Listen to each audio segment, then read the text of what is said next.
Hello everyone, welcome back to Drawing 1. So for this vocab demo, we're going to be talking about space. Okay?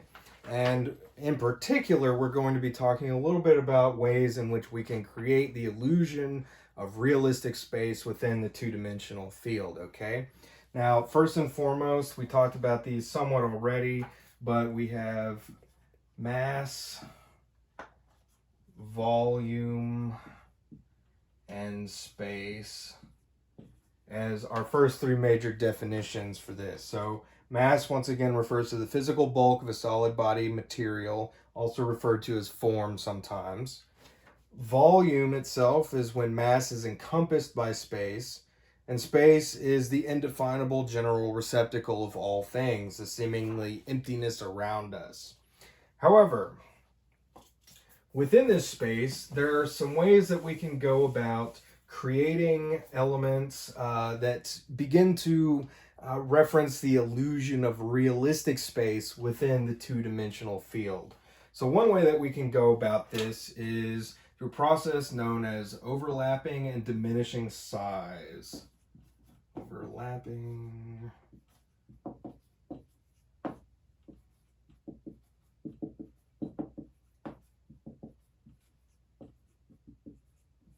Okay, so in this principle, what we have, hold on.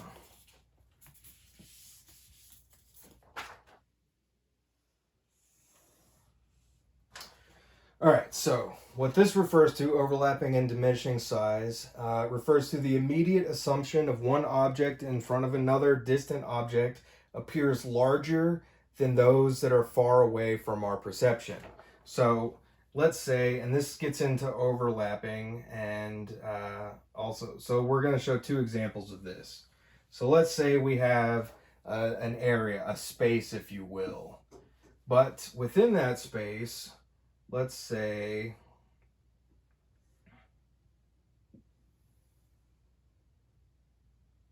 hold on, not a good example.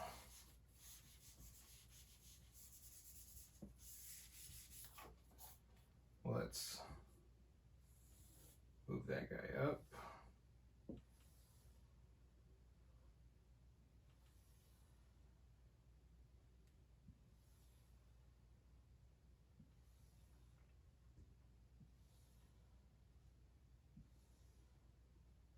So let's say that we had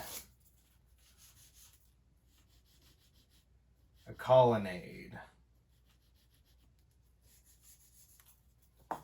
So we have a row of columns, but we want that row of columns to look like it's receding away from us in space. Well, once again, overlapping and diminishing size is where this comes into play, because we naturally would assume that the column that we're standing the closest to is going to appear very, very large, and we might not see all of it, versus, say, the column in the background here, which appears much, much smaller in our perception, even though we know logically that it's the same size as the other columns. But as it recedes away from us, it becomes smaller, it becomes less distinct. We don't see quite as much of the detail in it and things like that. So once again, this would be diminishing size, but we can also see that as they begin to recede away from us, they also begin to overlap quite a bit. And these are all overlapped fairly, fairly close or fairly similar to one another. But in reality, it would start to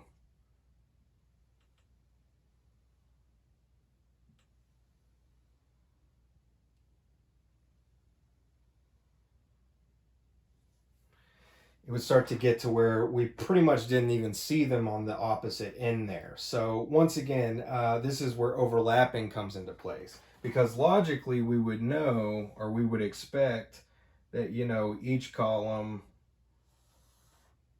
would be something like that. But as we recede further and further away, we would see less and less of each individual one, etc. Okay, so this is where overlapping and diminishing size can go hand in hand. Now let's say, however, that we aren't drawing a colonnade. We're trying to draw more like a landscape type of scene. Well, I'm going to base this off of a painting known as Christina's World by Andrew Wyeth.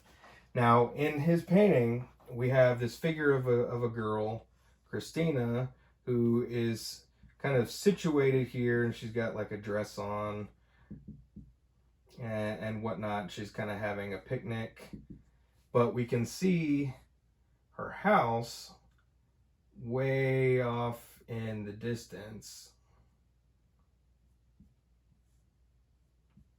over here.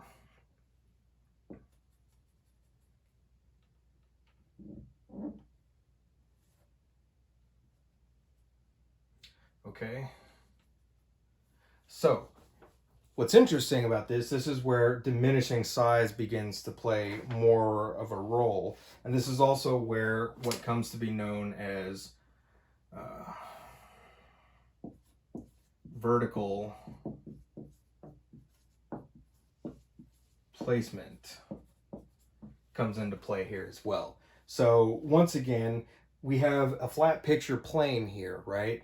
So just a picture surface, and we know logically speaking that both the figure of Christina and her house occupy the same two-dimensional space. They're on the same surface. However, because we have diminishing size, the house is really tiny. It appears much further away from us, okay? Versus, Christina, who takes up more of the actual space, okay? But this is also where vertical placement comes into play, because when an object is placed lower on the picture plane, it's going to appear as though it's closer to us as the viewer looking at this. Whereas the higher something is placed, the further away it's going to appear to us as well. Okay, so once again, vertical placement can go hand in hand with diminishing size, overlapping, etc., because once again, even though these two objects, the house and the figure here, occupy the exact same two-dimensional space on the board, we perceive the house as being much further away because it has diminished size and it's placed higher on the picture plane, okay? So that's something to keep in mind as well, especially if we're trying to create more of a scene, like a landscape or like a city scene or something like that. These are things to keep in mind. Now, aside from that, another way that we can go about creating the illusion of space within the two-dimensional realm is through the use of perspective. And there are many kinds of perspective. First and foremost, we have linear perspective.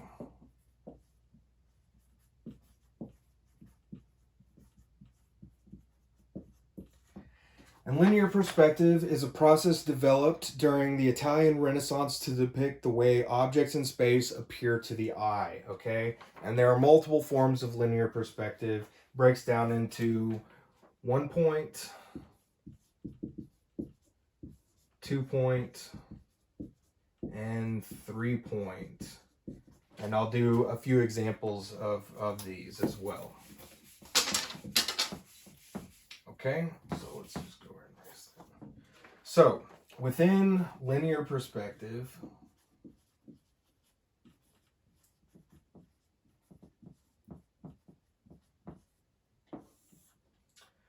we need a couple different elements or objects. So, first and foremost, we need a vanishing point.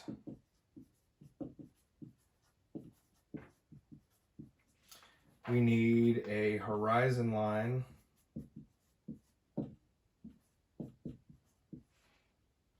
We also need to pay attention to what our eye level is, as well as the vantage point.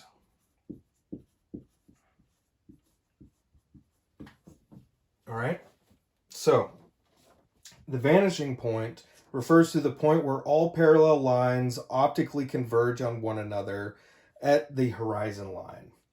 The horizon line refers to the place where the earth and sky appear to meet, which is necessary to create linear perspective. Now, eye level here is an imaginary plane, the height of the artist's eye, parallel to the ground plane and extending toward the horizon where the eye level and the ground plane appear to converge. Now, what's interesting here is that horizon line and eye level are always going to be the same, okay? So your eye level is always going to be where the horizon is. Now, once again, it's going to vary because you might be taller or shorter than me, vice versa. So once again, it's going to vary depending on who you are, if you're standing or seating, etc., etc. But your eye level, wherever your eye level is always going to be where the horizon line is at as well. So that's something to keep in mind. Now, the vantage point refers to a fixed position or viewpoint. So once again, this has a lot of variation because, once again, if I'm looking at something straight on, that would be the vantage point versus, say, if I was looking down on it or looking up at it, etc., etc. So once again, depending on where we're viewing the object or objects or a scene from, our vantage point is going to perhaps shift, okay? So aside from those elements, we can see how they are implemented within linear perspective. So first and foremost, let's talk about 1-point perspective. All right, so 1-point perspective refers to when all parallel lines appear to converge on a single point at the horizon. All right, so if we have our piece of paper,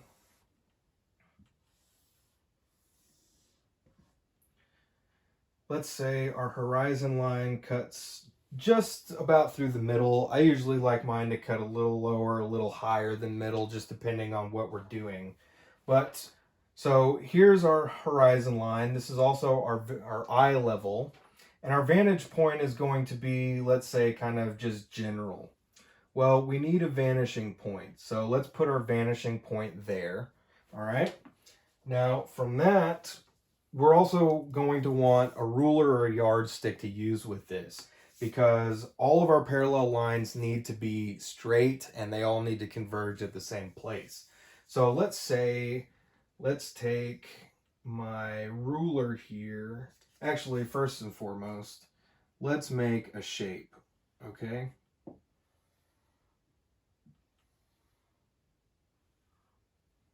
So I've got a nice rectilinear shape there. Now what I can do is I can bring my ruler up here and I can align the corner of the top to my vanishing point there, and vice versa. I can come down here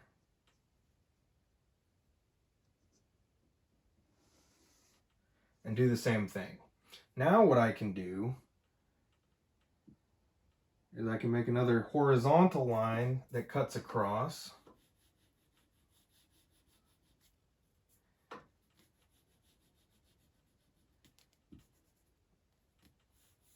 And then I can erase those excess lines from my ruler. And now I have an object that appears as though it's receding into space. But the point being that these parallel lines appear to converge on that one vanishing point.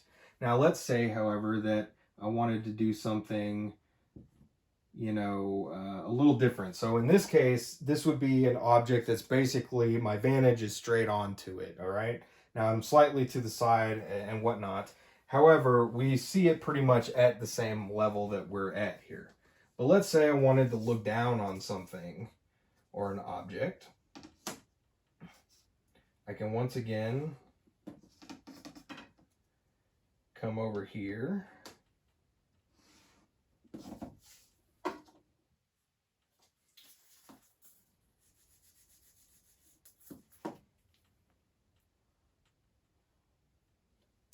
And now I'm looking down on that object. But likewise, I could come up here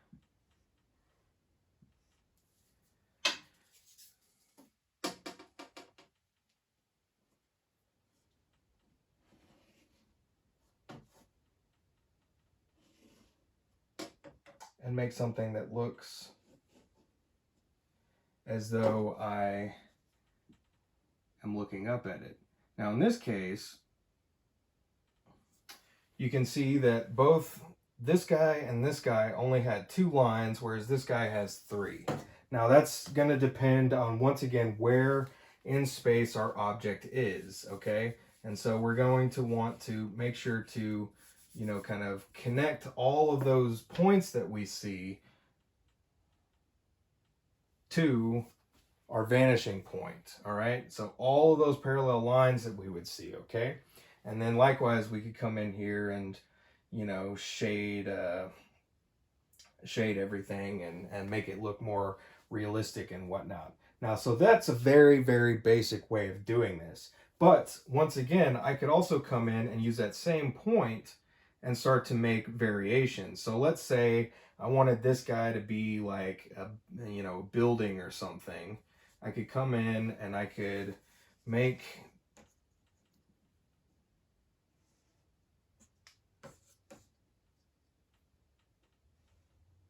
two more parallel lines there.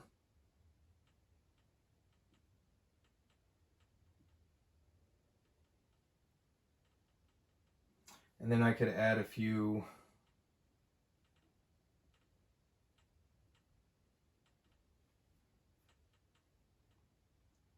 verticals in there.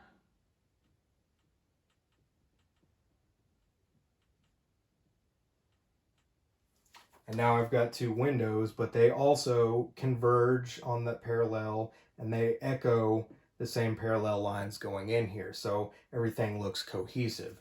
Now, likewise, I could, build up on top of this as well. So let's say I got that guy and that guy. I still want to take my one corner there all the way to my line, and then I can cut him off before the edge of the building. And bam, now I've got a sign on top of it, or what have you, whatever I want to do. Now, what's interesting, this is very basic. These are very basic shapes, but I can use these basic shapes to go in and start creating more in-depth shapes within this as well. So let's erase these guys. Redraw my horizon line. But let's say I want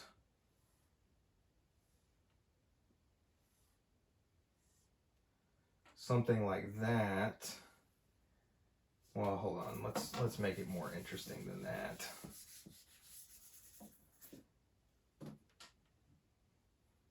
So let's say my horizon line's way up here, and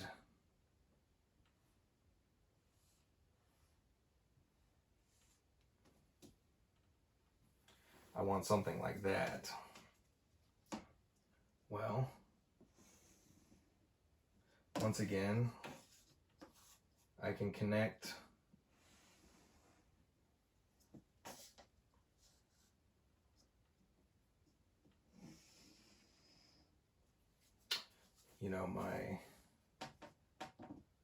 my lines.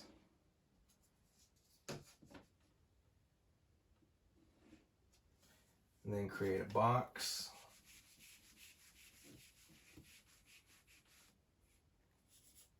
I can erase that back out, but now watch what I can do. I'm going to make a few little tick marks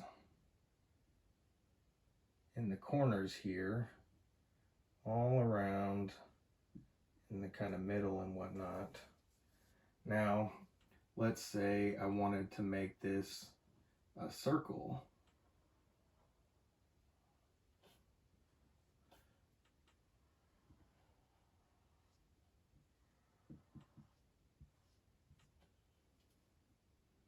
And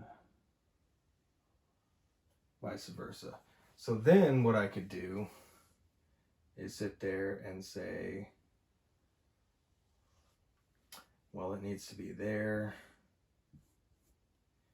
but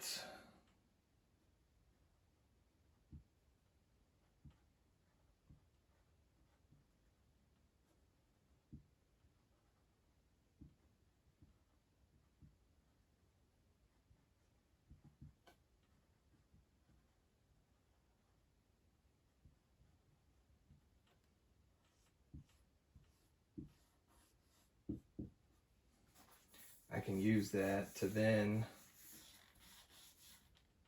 start to create a skull or, you know, what have you out of this as well,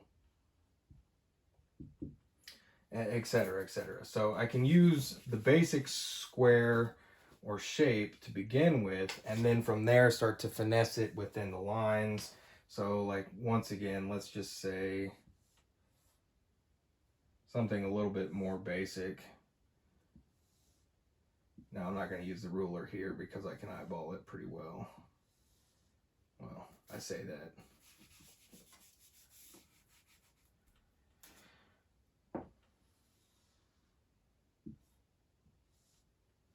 But let's say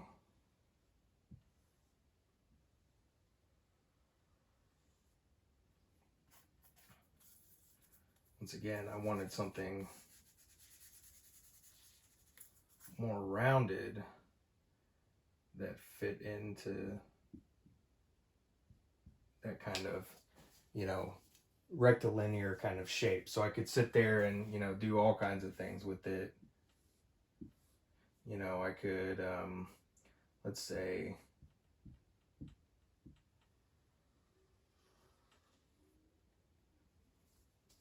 from that, well, hold on, let's start over again.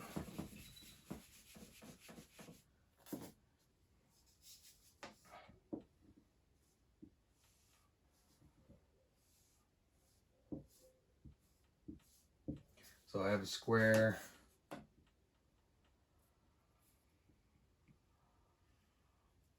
I have a circle. Now what I can do,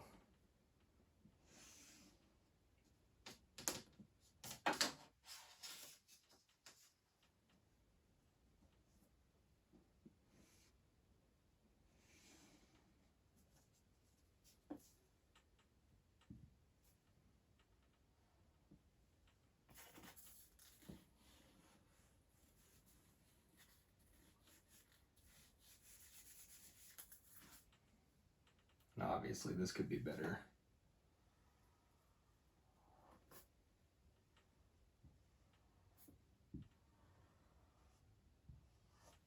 Now I have a, you know, a kind of cylinder like shape, and you know, I could come in and, you know, make it more varied, and, you know, give it the kind of illusion of receding backwards and whatnot, and everything like that. But once again, the point is that I can start with very basic simple shapes and then start to, you know, use like a light outline, and then I can begin to refine these shapes into more complex objects and everything like this as well.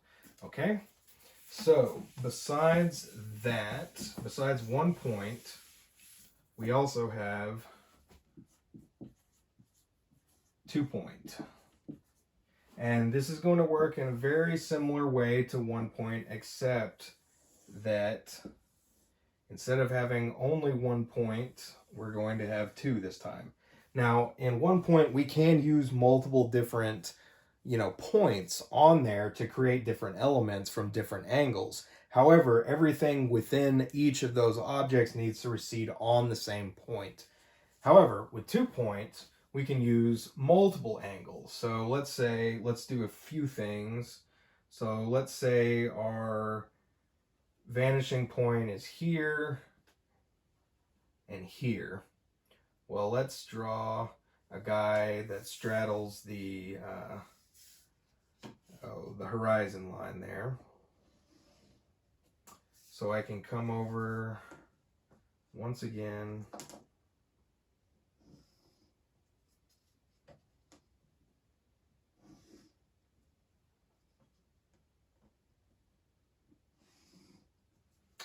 and then I can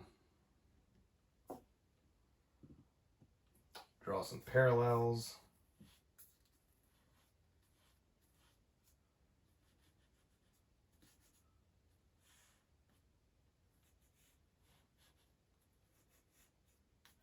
And there I've got a cube in 2 point. Now you can see that whereas 1 point is going to show you a straight on view of one side, 2 point is going to shift that view more to the corner, okay? So it's a little bit more, this is what's used more often. 1 point tends to be kind of static. It's more of like a hallway type of view, whereas 2 point tends to be a more of a corner like view, or, you know, more realistic view. But once again, we can also do objects at extreme angles as well. So let's say we have, you know, another point on the edge here and this guy here. Well,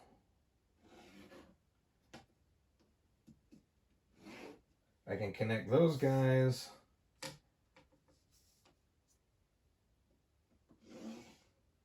And then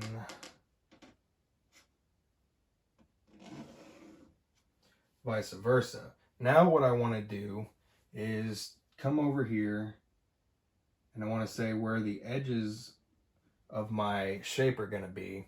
Then what I want to do is connect this corner to this dot and this corner to this dot. So I can come over like so.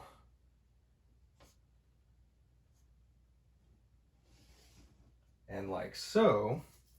And then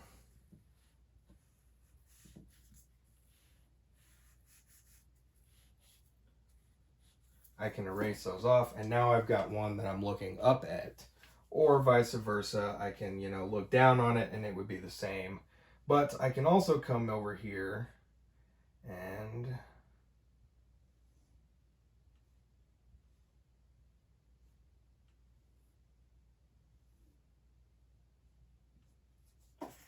I can add to it, etc., etc. Okay, and so once again, you know, I can come in and I can say, well, that's my shadow area, and then I've got the illusion of 3D within this. Now, once again, I can use this to create more interesting things. So I can use this as the starting point to then go in and subdivide and make something, you know, outrageous, you know, whatever it might be. But it would still adhere to this sense of all the parallel lines are receding away. We could give it that sense that those, you know, whatever object we're trying to draw is receding away via this and everything like that. Now, the other thing that I want to point out is that because, you know, right now I've used, you know, vanishing points that are on my horizon line, but they're in the actual picture frame.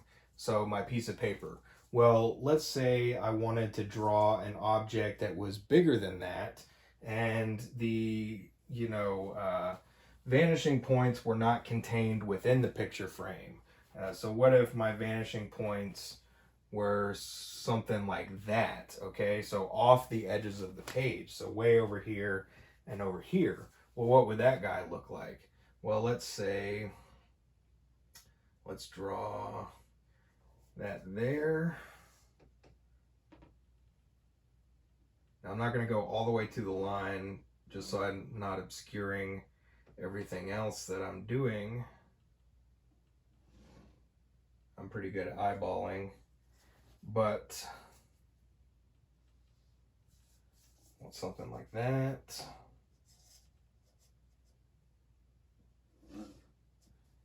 And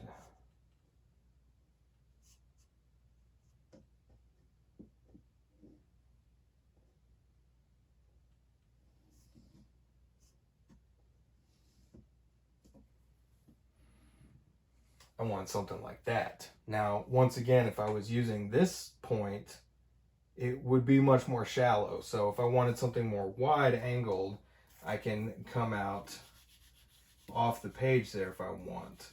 And to be honest with you, when creating a 2-point drawing, most of the time it's going to look more realistic if your vanishing points aren't within the actual page. So this is where doing thumbnails and things like that can help you, because you can come up here and do, you know, your little thumbnail drawing, and you say, well, you know, I kind of want it, you know, to look something like that with this thing, but then you realize that, you know, your horizon line is here. This guy you know, it might come to here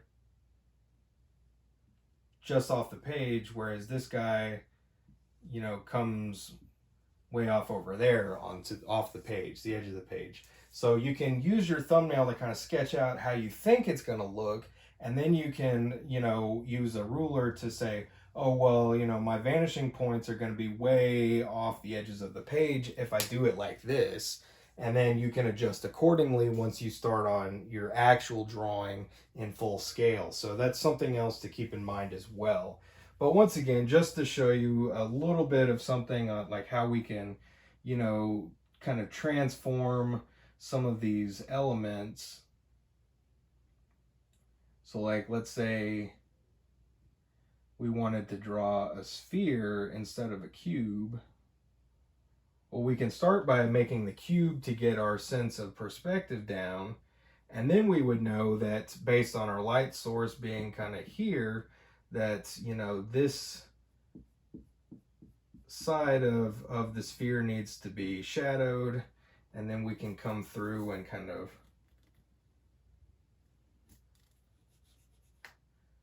get rid of the excess like geometric lines, and then we've got a sphere that's in the appropriate, you know, kind of range, and it's also, you know, looks like it's receding into space and everything like that.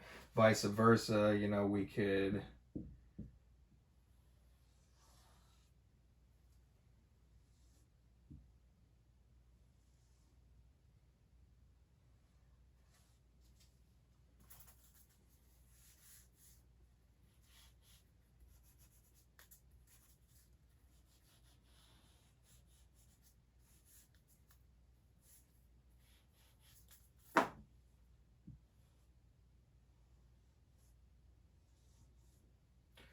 make, you know, something more curvilinear, and then once again, obviously we know that that side needs to be shadowed, and, you know, what have you. So once again, this is the kind of basic version of 2-point, but we can be much more varied than this. And once again, we can add to it. We can add all kinds of complexity to this as well. All right, so we don't have to make just basic shapes. We can use these basic shapes to create a kind of outline within which we create a much more realistic kind of object. So let's say, just for funsies really quick, let's say I've got a more vertical piece of paper and I want to draw something at an angle that's receding away. So let's say my horizon line is here and I want the corner or the edge to be there. Well, then I can come out and say, well, let's say that both of my vanishing points are like way off the side. I'm going to extend that up just a little bit to make it a little easier.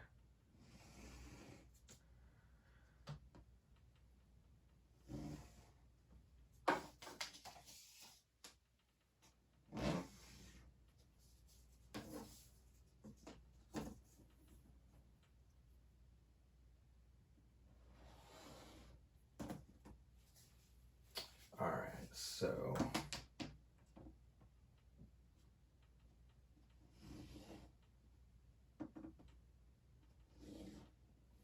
let's say, just to start with, that I've got something kind of like that. Now what I can also do is come in and subdivide. So let's say, now once again, I would want to do this with the ruler so that everything was perfect. But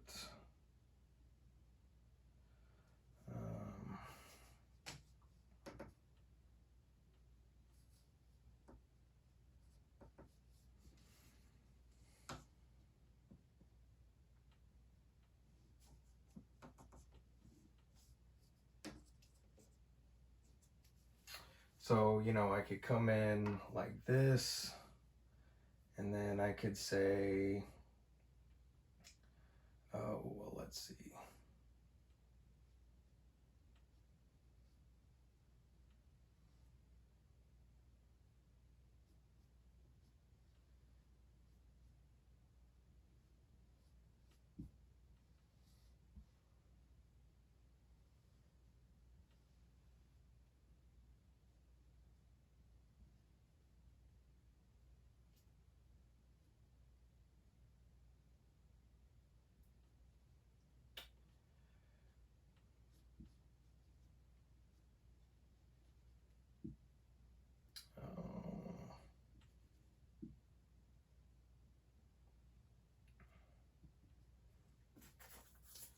So, you know, I could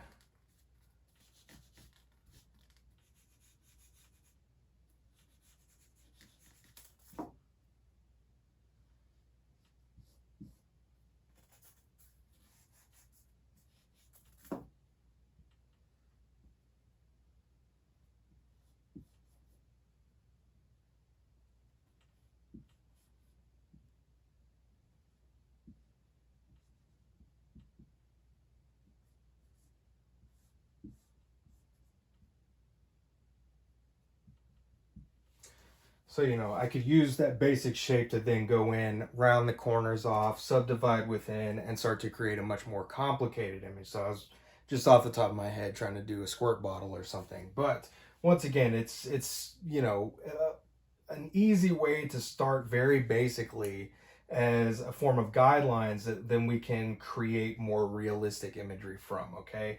So that's the basic gist. Now, there is a version of this called known as 3-point.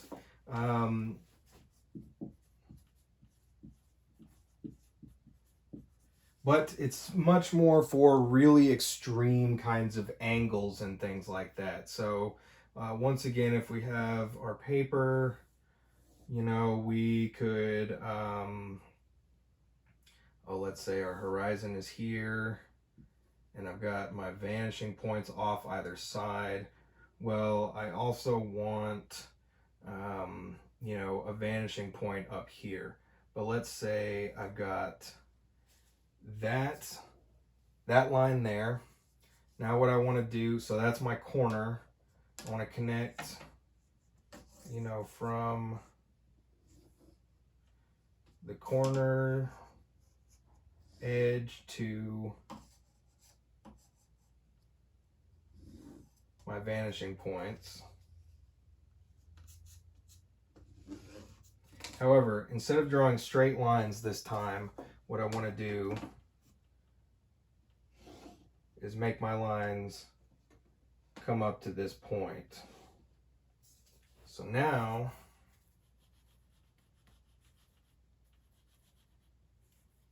I've got a much more extreme angle, and vice versa. Let's say, and then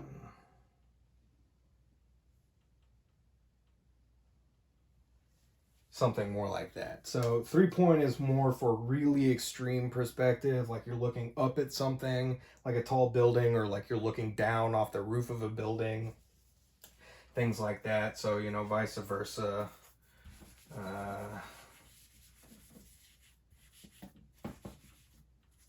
Let's say this time my horizon is up here, and I've got that guy.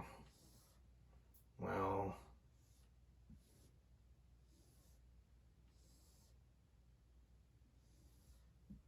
yeah, I've got something like that.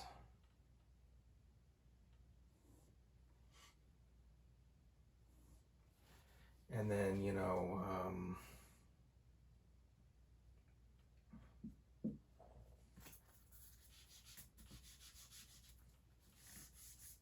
I could be looking more down at something. So I might be, you know, like here.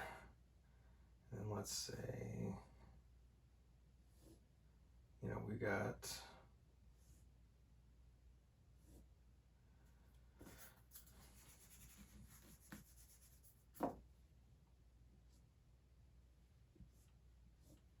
another building, and then, you know, we're looking at the street or something. So we're looking down at something this time as opposed to up at it or what have you. So once again, that's pretty basic here and there. All right, so 3-point's not really used a whole lot. It's usually, once again, if you're trying to draw a really extreme like upwards facing angle or like a really extreme downward facing angle, whereas 1-point is more straight forward or straight on, and 2-point is a little bit more from the side. Now, there is another form of perspective that we can talk about, and this gets more into the realm of shading and things like that, but it is atmospheric perspective.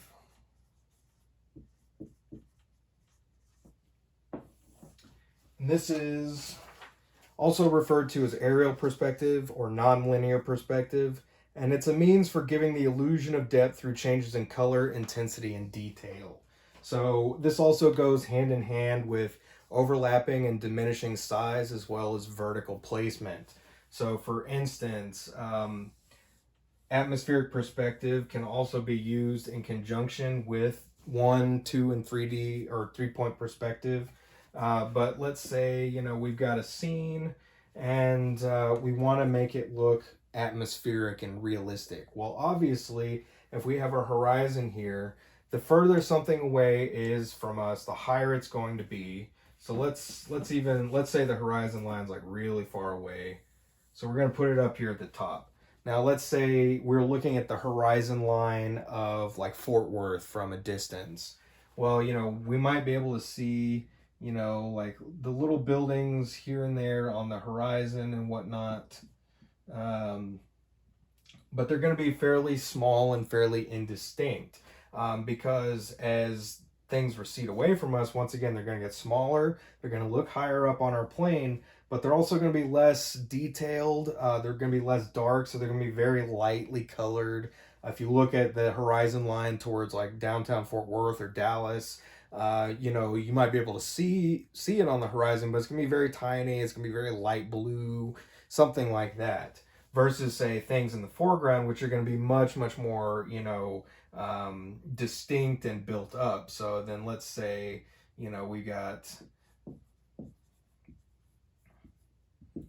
some, nice little kind of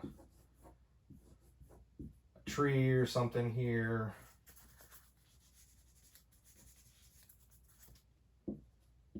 So, it's going to be much, much more distinct. It's going to be darker. We're going to have a lot of detail in it, everything like that. And then like, let's say, we've got a few things obscuring our background and whatnot, but, maybe we've got a little lake or something, and then, some little clouds and whatnot. But generally speaking, let's say we've got a little person here too.